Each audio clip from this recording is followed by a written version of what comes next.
have you taken advantage of this yet? There's so many movies.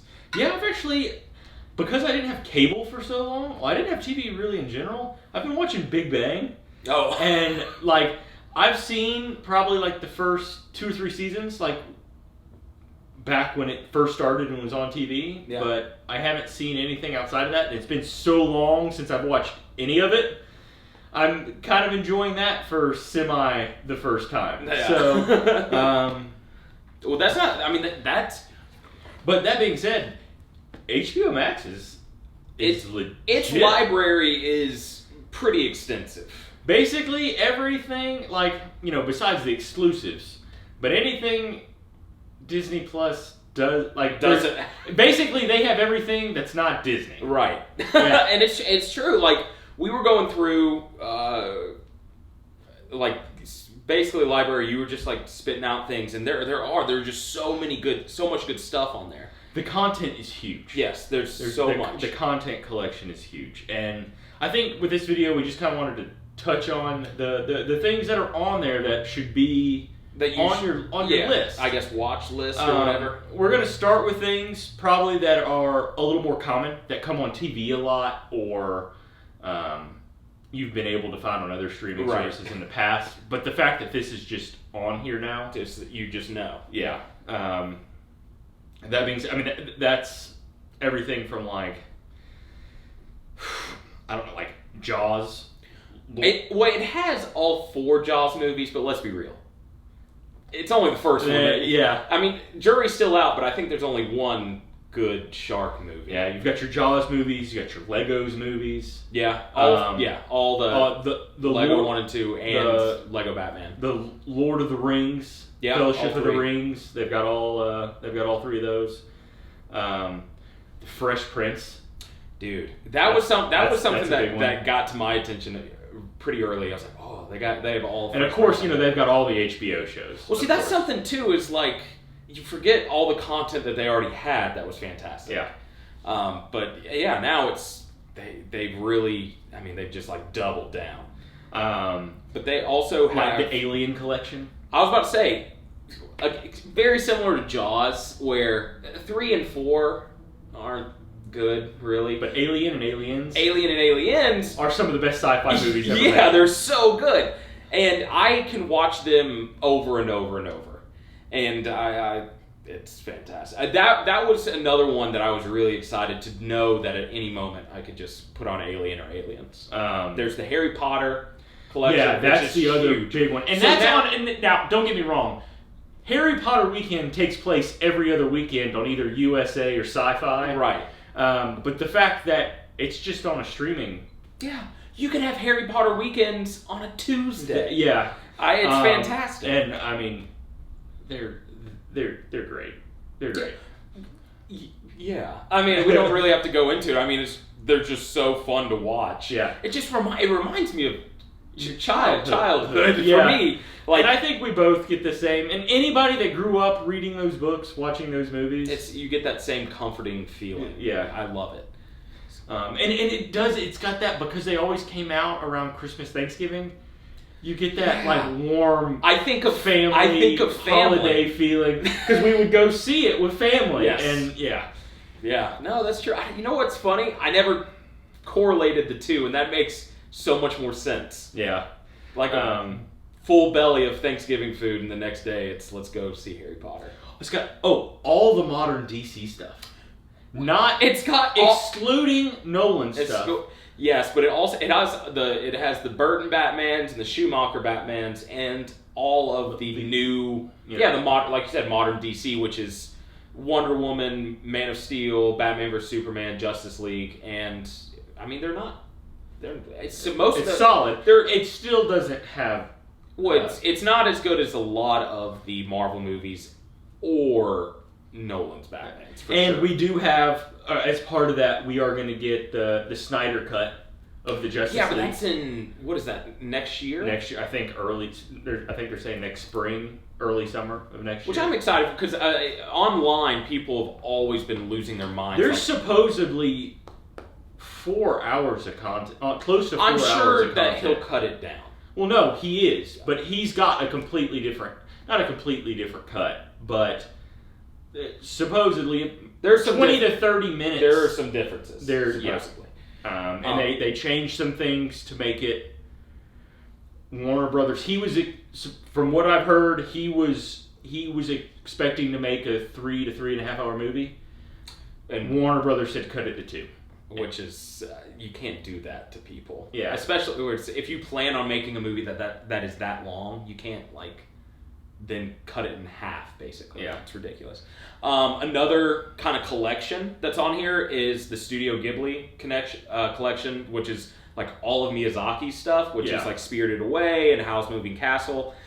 He is considered one of the greatest animators of all time, and the fact that he's now... all his content on one streaming service is huge. Yeah, that's something that was to me that was another. I mean, when you get compared, when you're considered the best animator post Walt Disney, some even say the best of all time. Literally, a lot of people consensus. A lot of people would say he's one of the best. For animated movies, he's one of the best of all time. Yeah. And that's. I mean, you can't argue with it. Yeah. I mean, his track record shows. So, The biggest one is the one that you were most excited for, especially when you start going through the library. Also, real quick, before we hop into that, along with the modern DC, that includes Joker. Yes. Well, Joker just happened to be just recently added to HBO. Yeah. I'm hoping it stays. When you go to the app and you click on the DC collection, it's there. Okay. So I would assume that's DC. Yeah. That's the other thing with HBO Max that I'm not quite clear on is it going to be like Netflix where it's coming and going? Yeah, is it coming and going, or is it they have it and it's there? I hope it's the latter. That would be amazing. I would assume with certain things, they have, on the app when you're scrolling through, it doesn't say DC collection, it has the DC emblem, and it's got it's just categorized. And it's got also it's also got all the DC TV shows. Oh, see, I didn't know that. Yeah. Okay. Yeah, it's got all the DC TV shows along with it, and all the cartoons, anything DC related, minus the Nolan Batman. Damn. Once they add that, it's game over. Yeah. No, but to get on to what I was saying, the one that you were most excited for is the fact there's an extensive amount of just classic movies. It's all under, again, when you're going through the app, if you go to Turner Classic Movies, they have a huge library. Yeah. I would say a majority of what's special about this is in that library. Right. And there's hundreds of stuff. And there's a lot in that of library. A lot of Criterion. There's a lot of Criterion movies in there. And for instance, there's a lot of classic movies that are Criterion movies, and Criterion movies are I've been purchasing them for a while, and I really enjoy them. They're usually really artistic, or I get something from it that's incredibly original.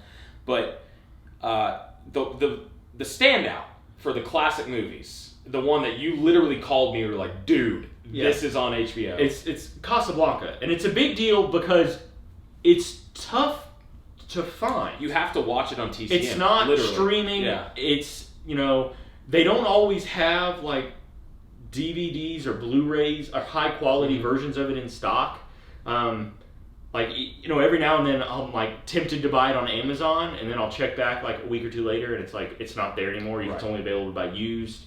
It does come on TCM a pretty good bit. It comes on a good bit, but it is nice now that you at any moment can put it on, because and for people that don't know, you watch it. It's an older movie. It came out in 1943. Yes, and a lot. It's always on the greatest movies of all time, and deservedly so. It's so good. The screenplay of Casablanca might be the greatest. It's the quick talking. Well, it's and the dialogue, along with everything, along with the war and the whole backdrop of it. The story. It's a story that if you watch it, might be the greatest love story of all. One of the greatest love stories of all time. To me, it's a story that when you watch it, you realize that there are so many kind of tropes and things that have been taken from that movie that now it may not seem original per se, but that was original. That was what it was. Casablanca is what started that, and it's still, every time I watch it, I still get the same feelings that I do when I first watched it. It's just that effective, and it's just that good. And the other one that's along that same sidelines, Yep. Same. The Replacements. Yeah. No. Well. Why haven't we reviewed The Replacements? I don't know. Why is The Replacements not in the classic movies category?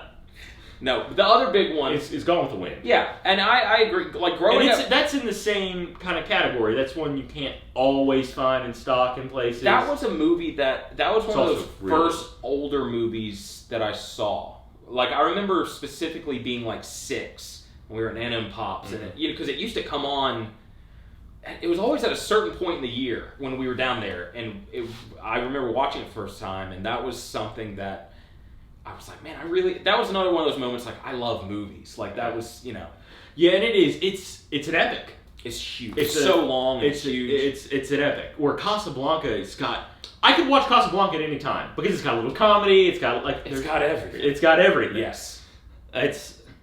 Casablanca... I agree. Casablanca, for me, is better than Casablanca. That being said, there's so much. So much. So, like, in the Criterion movies, there's 2 that I picked out... that really I was excited to see because, like you said, they don't really come on television. Yeah. And I've purchased both of them with a physical copy, but if I don't have the physical copy, I can't watch it. One is a movie called M, and it's old. It came out in 1931, and it's a foreign language film. But to me, that movie, I went into it blind, and it blew me away. Just the concept is awesome where the cops are trying to find this murderer, and they can't find him, so they keep cracking down, so it's messing with the mob and the underworld. So the underworld takes it upon themselves to find this murderer. Yeah. And I was like, I had never seen something like that. It was just such a fascinating movie to me, and I highly recommend it. And another one that I really enjoy, mainly because I kind of like crime movies, was a movie called Naked City, and it honestly is. It feels like an episode of Law and Order. Like it's just a straight police procedural. There's not a whole lot of character development, but because it's just like a straight police procedural, it's really entertaining. Yeah. And that was something I wouldn't say I was blown away, but I loved watching that film. But that being said, there's so many other criteria. There's like the Bicycle Thieves. Isn't Blood Simple part of the criteria? Blood Simple, Coen Brothers. By the way, Coen Brothers are fantastic. If you want to see where they started, watch Blood Simple. Yeah. That movie is and also when you watch it, there's kind of elements of a little bit of horror. Like it's just really well done, and to see like, man, the Coen Brothers always had it. You know, that was something, especially when I first saw it. But there's a lot of Godzilla movies which are on the Criterion. There's a lot of like French. Not new Godzilla. No, like the old original Japanese Godzilla. Yeah. There's also, Fellini's 8.5. They really got a lot of these classic. In terms of the classic movies, there are Seven Samurai. They have a lot of Kurosawa stuff. They have a lot of westerns. Yes, they have a ton. They have The Searchers. They have Once Upon a Time in the West. Yeah. And was it Rio Bravo? I think. They've got a lot. Stagecoach. They've got a ton. Right. Of westerns, and a ton of classic movies in general, and that's why we say that to us that's really the highlight of what HBO Max is. Essentially have a film school in there HBO are Max. Just hundreds of movies within Bailey. There are tons of movies. Yeah, and it's impressive. It's impressive. It's awesome.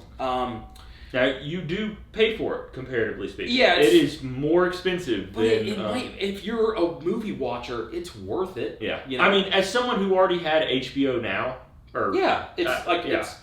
it's... To me, it's the same price. Like, all it was, do you want to continue HBO Now? Or you're like, yeah. Or go move to HBO Max. And I was like... Might as well. Yeah, there's no cost difference. It's just what it is. One last one that's in the Criterion collection that I forgot to mention. Dr. Strangelove. Dr. Strangelove, it's Kubrick, who has had so many fantastic films. Dr. Strangelove... It's like his comedy. And it's a brilliant one. Yeah. And it still makes me laugh out loud today. Like, it's so funny. That's a movie I need to rewatch. It's been years. It's so good. And you own it, but... Yeah, I own it on the Criterion collection, but it is amazing. there's all the to kind of move on a little bit. There are all the Die Hard films, which 2 is okay, but 1 is a classic. 3 is solid. It's pretty solid. It's not all the Die Hard, it's just 1 through 3. Oh, was it? Yeah. Okay. Well, I'm not counting old Bruce Willis. I'm talking like the OG Bruce Willis, not where he's just running around at like age 50 or 60. And for people that don't know about the third Die Hard with Samuel Jackson, that's got that crazy piece of history to it where it was like the FBI contacted him. Yes, yeah. This is one of my favorite pieces of movie trivia. Is that after the movie came out, the FBI contacted the writers because it's about a bank heist.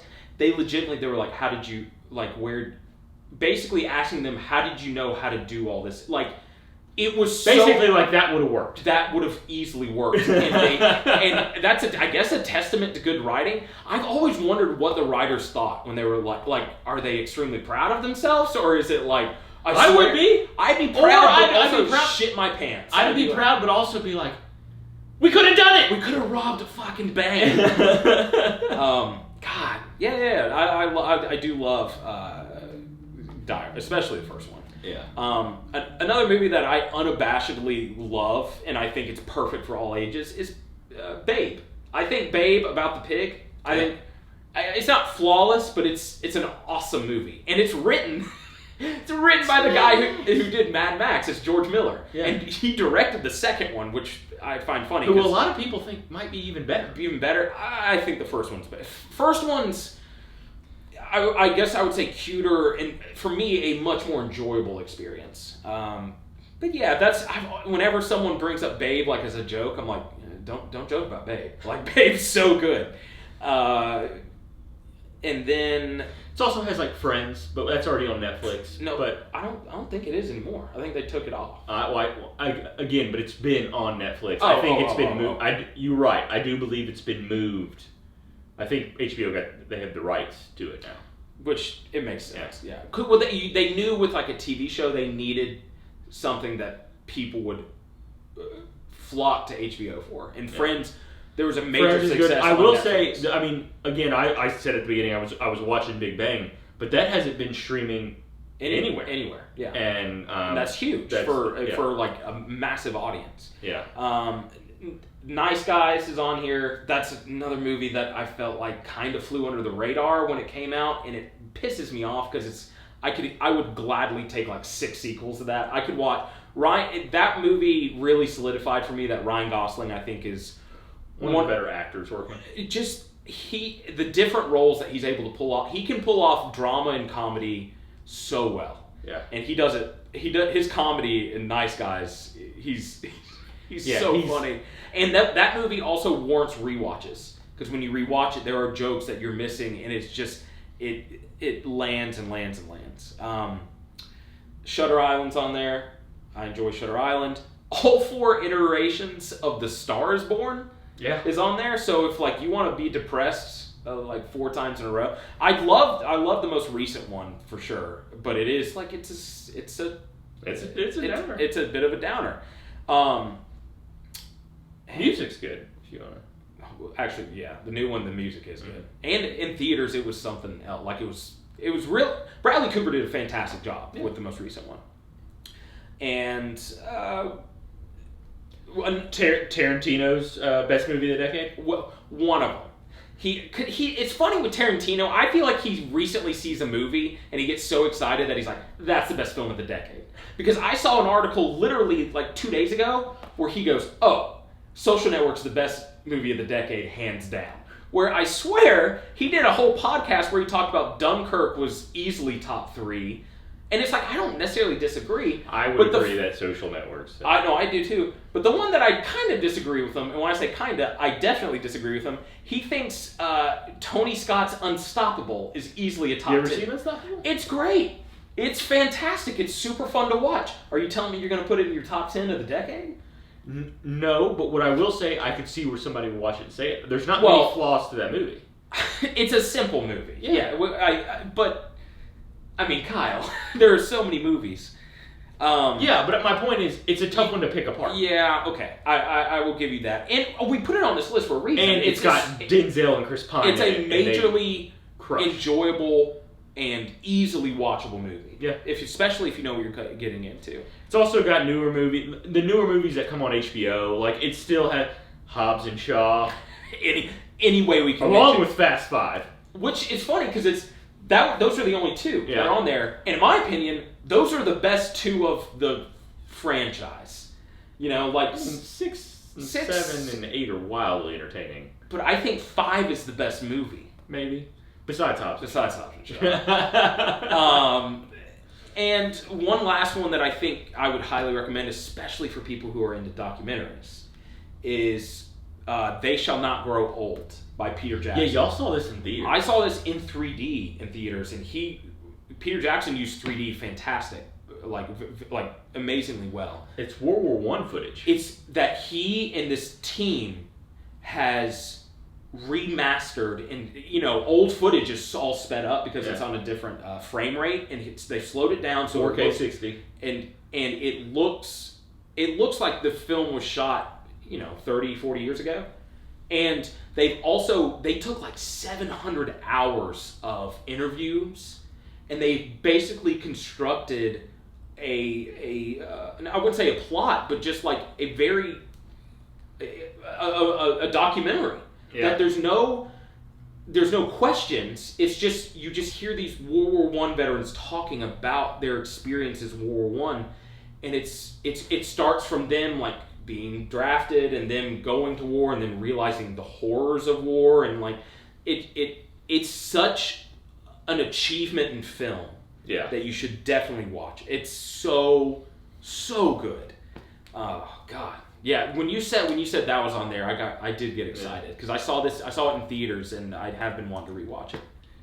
It's they have put together a pretty incredible library. And this is, what we wrote down was, this isn't a small amount. Yeah, of what's on there. It's, I got so excited, same as you, when I saw the amount of the classic movies on here, and it was... That is without a doubt. Even, there are some classic movies on Netflix or on Amazon, like, on Amazon, for a while, I know they had like Roman Holiday, or Netflix had like, which is great. Yeah, like that isn't on here, I don't believe. Oh, it's probably still on Amazon for all we know. But that's my thing, is that like there are so many great classic movies that are just not as widely available on other streaming networks. There's a lot of them on here, and it's great because there are so many trash movies coming out now that you shouldn't waste your time on. Yeah, it's like go back and watch something. If your favorite movie, say your favorite movie is Inception or whatever. Go watch the movies that Nolan fell in love with to start making his movies. Like I love seeing what other filmmakers say. Oh, that movie made me want to make movies, or that was a movie that was majorly important to me, because when you watch them, you can see why. Yeah, you see the influences. That's the same reason. Tarantino, he does the same thing. He's very open about, because he didn't even go to film school. Yeah, his film school was watching movies. And anyway. But yeah, there's a lot of stuff on here, a lot of stuff that you should check out. Do you have were there any other movies that you? No, I'm sure people will be seeing some reviews on some of these. Yeah. Oh yeah. Dude, because you never saw M, but you've heard me talk about it like nonstop. Mm-hmm. We need to watch that. And I kind of knew the premise, but it's it's just how it plays out is fantastic. But yeah, I think that was kind of our list of movies, that just to remind you that they're on this streaming network. Or just the list of content that is a reason to get HBO Max for sure, and at least give it a shot. Probably the most content hands down currently. Yeah, as far as the amount, and because of the amount, the quality is pretty nice. Yeah. But there's a lot of movies on there that I also would not recommend. Well, yes and no. You know? That I would say the amount of not great movies on Amazon and Hulu It's the same. Is great. I'd say we're half the content on Hulu and Amazon. It's the same thing with Netflix. Great. Yeah, I would say this: the floor on this I would say higher than see the difference. I would say about 2/3 of HBO Max is like probably worth watching. Yeah. Where in Netflix and HBO, the percentages, and Amazon, the percentage of good movies, probably okay, yeah, 1/3 tops is worth watching. So I would, Okay. All right. Well, I think that's enough rambling about HBO Max. Yeah, I'm sure there'll be a lot of reviews from several of these movies coming up, and we'll catch you next time with those reviews. So we'll see you.